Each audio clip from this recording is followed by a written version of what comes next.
Ever get sucked into those anime stories that like really make you think about what it means to be human? Oh, absolutely. Those ones that stick with you. Yeah, yeah. Well, get ready, because today we're going deep on one of those. Okay. It's a wild ride.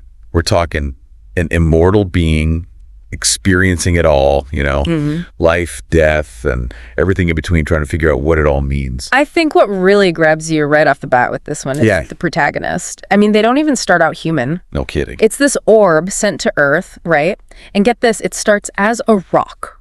A rock. Just a plain old rock. Then it becomes a wolf, just kind of soaking up the world. Whoa, so it's like starting from scratch. Exactly. Like a totally blank slate, seeing life from the most basic level. It's gotta be super disorienting, right? Imagine, like, first you're a rock, no senses, no nothing. Right. Then, bam, you're a wolf. Senses on overdrive. And no idea what any of it means.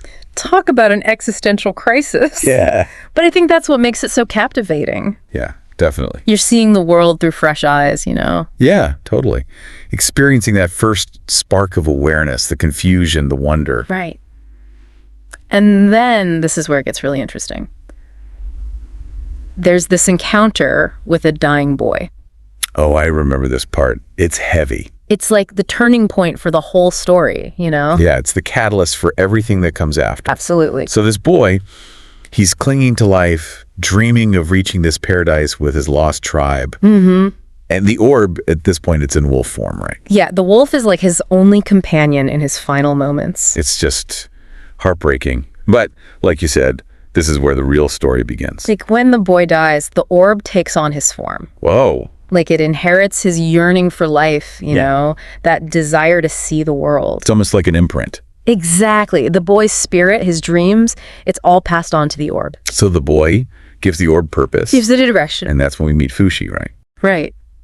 This newly formed being, stumbling through life, figuring everything out. He's basically a newborn, in a way. Exactly. He's learning to walk, talk, even how to eat. I love those early scenes where he's just figuring out basic stuff. Yeah, they're hilarious. Like the scene where he eats that first fruit. Oh my God, yes. Yeah. He's just chomping on it, juice everywhere. And he can barely even make words. Struggling to understand the world around him. Yeah, and you can't help but root for him. I know, it's so endearing. You're just like, come on, Fushi, you got this. It's in those little moments that you see the genius of the story. For sure. Okay, so we've got Fushi, this immortal being, experiencing life for the first time, basically. Right. Where does it go from there? Well, it's anime, right? So it wouldn't be complete without some intense encounters. Okay, lay it on me. Enter March, a young girl with this bright spirit, facing a pretty terrifying fate. This doesn't sound good. She's about to be sacrificed. Sacrificed, like to a god. Yeah. Supposedly, yeah. It's a pretty brutal tradition meant to appease this deity. That's rough. And Fushi, he's witnessing all this. He's seeing the fear, the superstition, the dark side of belief. Yeah, heavy stuff. Especially for someone who's still basically a kid himself. Right. But he's drawn to March. Drawn to her how? Her kindness, her playful spirit. It's like he's experiencing genuine human connection for the first time. Oh, that's sweet. But it's also got to be a lot to process. For sure. And of course, this wouldn't be a great story without some serious emotional stakes. Meaning?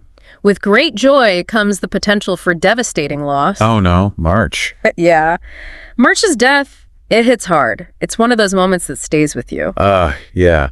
And the way Fushi reacts, it's intense. Right. He experiences rage for the first time, transforms into this giant bear lashing out in grief. That scene is just raw. So powerful and incredibly sad. Absolutely. It's a turning point for Fushi, He's confronted with the reality of mortality, the pain of losing someone he cares about. So, like, can you truly experience joy without knowing sorrow? Exactly. That's the question the story is wrestling with. Heavy stuff. And it's right in the middle of all that grief that this new connection appears. Who's that? Gugu. Gugu, yeah. Tell me about him. He's a young boy, has a scarred face, but a heart of gold. Okay. And his arrival in Fushi's life is like a breath of fresh air. So a chance for healing, for growth. Yeah, exactly. What's really beautiful about Gugu is that he represents resilience. Resilience, how so? Like finding comfort and strength and shared experience. He and Fushi, they form this incredibly deep bond. I can see how that would happen after everything Fushi's been through. And their bond gets so strong that Gugu actually asks Fushi to promise him something. What's that? to take on his form after he dies. Whoa, that's a big ask. But it really speaks to the depth of their connection, huh? Totally. And the fact that Fushi is immortal, it adds this whole other layer to it. Yeah, the weight of that promise, it's got to be heavy. And just when you think Fushi might finally find some peace, Here we go again. the story throws another curveball. The Knockers. Oh, yeah, I've heard about these guys. They're creepy, right? Creaky is an understatement. They're these shadowy creatures. They steal memories. And threaten life itself, right? Exactly. They're like the embodiment of fear and loss. I you saw know? that. That's terrifying. And naturally, they target Gugu. No. Yeah, the attack is brutal, and it leaves Fushi absolutely heartbroken. Oh.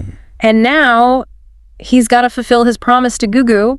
Take on his form. He carries that loss, both physically and emotionally. It's a powerful testament to how love shapes us. Even after death, yeah. But it's a turning point for Fushi, too. How so? He faces this harsh truth about immortality. Which is... It doesn't shield you from heartbreak. In some ways, it might even make it harder to bear. And that's where we leave him. Yeah. Grappling with grief, wondering if forming these connections, if it's even worth the inevitable pain. This story, it's a lot. It is. But it's so good, you know? Yeah. It just pulls you in. It's a roller coaster. So we have Fushi, this immortal being. He's experienced joy, loss, love, rage. He's learning what it means to be human, but at a cost. Yeah. What happens next? I need to know. It really is. And things don't exactly get easier for Fushi. We find him pretty isolated, you know? Yeah. Burdened by all that grief, almost scared to connect with anyone. I can see why, after losing Gugu like that. It makes sense, right? He's afraid of more loss, but that's when things take a turn. What A happens? familiar face pops back up. Purornan, remember her? Oh, Pioran. Of course. She taught Fushi so much about language and interacting with people. Right, exactly. She's like that wise, kind figure everyone needs in their life. It's almost like a grandmother figure. Yeah, totally. And seeing her come back into Fushi's life, it's heartwarming, for sure. But their reunion, it's not all sunshine and rainbows. Things get pretty dark. Uh-oh. What happens? They get captured. Captured. By who? Doesn't really matter who, it's more about what they're forced into. Okay, I'm intrigued. What is it? A fighting tournament. And it's brutal. Whoa, seriously? So like gladiatorial combat? Yeah, pretty much. Yeah. Prisoners forced to fight each other for the entertainment of others. Man, that's grim. Talk about a harsh reality check. Right. 1 minute they're having these quiet moments of connection. And the next, they're thrown into this arena. Exactly. It's Yeah. a stark reminder of, like, the dark side of humanity. Yeah, that humanity is capable of some messed up stuff. So Fushi's got to fight now. He's in a tough spot. Yeah, I can imagine. He's got this incredible power, right? Yeah. All these transformations. Yeah. He could be a total force in that arena. But he doesn't want to hurt anyone. Right. He's fundamentally against harming others. It's a huge dilemma. Yeah, his humanity's clashing with his instinct to survive. Does he compromise his values? Or risk losing everything, including Pioran. It's a tough choice. You really feel that tension when he steps into that arena. You know he doesn't want to be there. It's not about bloodlust for him. Not at all. It's all about protecting Pioran. Enduring whatever it takes to keep them both alive. It's almost more about resilience than fighting, really. Yeah, I get that. It says a lot about Fushi's empathy, too. How so? He could easily overpower everyone there, but he chooses this different path, Path endurance. taking those brutal attacks rather than giving them. That's powerful. It really shows the strength it takes to hold on to compassion, even when surrounded by cruelty. Yeah, it's inspiring, for sure. But then tragedy strikes again. Oh no, Pioran. She doesn't. Does she make it out? No, she doesn't. And the circumstances surrounding her death, What about them? they tie back to Fushi's past. Remember Hayes? Hayes. Ugh, yeah. That manipulative. She caused so much trouble for Fushi. Well, it turns out she likely had something to do with Pioran's death, too. What? No way! Seriously? Can you imagine what Fushi must felt in that moment? The anger, the guilt. It's another loss that just cuts deep, reminding him that immortality doesn't make you immune to pain. He can't save everyone. Not even with all his power. Right. And it's this realization, I think, that pushes him even further. Further how? In his development, I mean. He starts honing his powers, mastering those transformations. Becomes even more formidable. Exactly. It's like all that grief and rage. Just fueling his evolution. Yeah. But in a way that's both fascinating and, honestly, kind of scary. Yeah, I bet. So he's setting up for a rematch then. Right. Fushi versus Hayes. Round 2. This is more than just a fight, though, right? Way more. It's like a clash of ideologies. Hayes represents everything Fushi hates. Manipulation, control. Using power for selfish gain. It's almost a battle for Fushi's soul, you know? Will he give in to the darkness? Will he hold on to his compassion? Man, heavy stuff. I mean, to live forever, to see so much pain and loss. How do you stay hopeful? How do you keep believing in the good after all that? That's the question at the heart of it all, I think. And it's a question we can all relate to, right? Yeah, definitely. We all face challenges, darkness. It's about how we respond, how we hold on to our values. And Fushi, he shows us one way to do that. It's like the ultimate test, right? Yeah. Fushi against Hayes, good versus evil, all that. So what happens? Does Fushi, like, unleash his full power? Annihilate her? Well, the story, it doesn't go for the easy solution.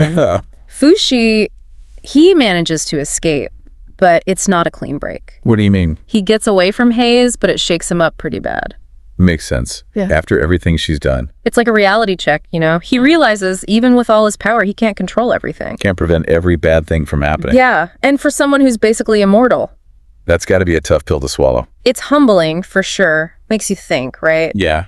If you lived forever, saw all that pain, all that loss, Could you stay hopeful? or would you just shut down, become cynical, you know? That's the question, isn't it? It's what makes Fushi's journey so compelling. Because even after all that, he makes this unexpected choice. Okay, I'm listening. What does he do?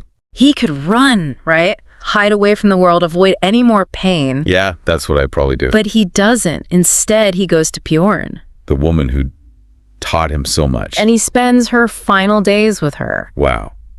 He could be out there using his powers to do, I don't know, whatever immortal beings do. Right, he could be changing the world, but he chooses To just be present. with Piorin. And she gets older, weaker, He's accepting her mortality. even though he can't really understand it, you know? It's a beautiful thing, really. It is. It's like the story is saying there's beauty in the natural order of things. Even in the sadness of it. And it's not all easy. Piorin, she starts battling dementia. Her memories fade. And Fushi, he witnesses it all. It's got to be heartbreaking for him. But he's learning, too, about the fragility of life, how precious each moment is. Yeah. It's like those moments, they become even more meaningful because they don't last forever. And then Piorin passes away. Peacefully. Yeah. It's a quiet moment, but it carries so much weight. All that grief, all those years. It's a reminder that even in a story with fantasy and action, it's the human connections that matter most. That's what makes it real, you know? Exactly. And the story doesn't end there, of course. No. What happens to Fushi? Well, he keeps going, still searching for answers, still figuring out what it all means. But he's not the same, right? No, not at all. He carries the memories of those he's loved. They shape him, guide him. He's becoming something more. Yeah, and that's the beauty of it. It makes you wonder, are we all kind of like Fushi? Trying to make sense of the world, one experience at a time. I think so. And that's what makes this story so powerful.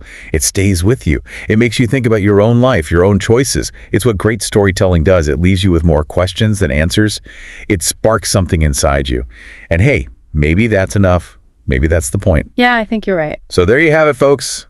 Another deep dive complete. We went deep on this one. If you haven't seen this anime yet, What are you waiting for? seriously, add it to your list. You don't regret it. And for those who have seen it, let's keep the conversation going. What are your thoughts on Fushi's journey? Hit us up on social media. Let us know. Until next time, keep exploring those awesome anime worlds. Keep those questions coming. And we'll see you on the next deep dive.